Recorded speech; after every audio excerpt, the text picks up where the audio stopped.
you have a palette shot there so you can see how much medium I'm using. And the key with glazing is don't be afraid to put it on heavy. So that just tells you the importance of edges and how edges really can make a painting look realistic. It's the edges that people take for granted a lot. So knowing when to have a soft edge or a hard edge is the biggest thing I see beginners kind of messing up. Everything will be hard edged, and it just that's why your painting isn't looking realistic. And even if you're working from imagination, you can still make a realistic painting like this.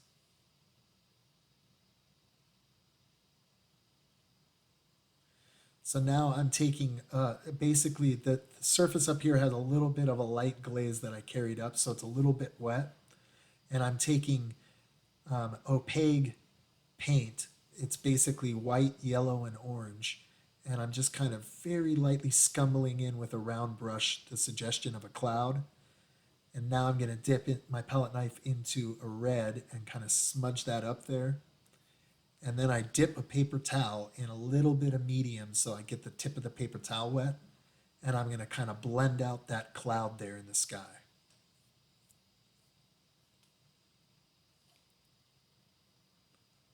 This is just another technique I learned to kind of add clouds to a sky without having to repaint the entire sky.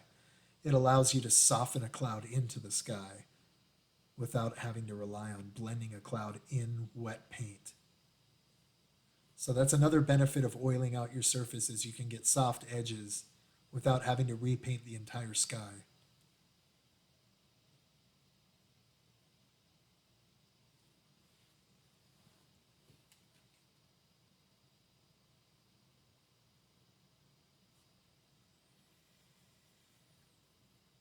I was trying to add the suggestion of a light in the distance. Another thing to remember with distant lights is they're not all bright yellow, so don't just make all of the distant lights the same color. A lot of times they will be like a bright green, like a neon light in the distance. I decided that I didn't really like that though. I didn't want to go overkill on lights in the distance in this, so I kind of blended them out. So there's three tiny lights that are kind of blended out that you can't, it's not really picking it up in the photograph, but in real life you see them. It looks a little more realistic than having just a big, bright, cheesy light in the distance. All right, and here's the finished painting at this point. Photograph is a little dark, but you get the idea. Thanks for watching, everyone. More to come soon.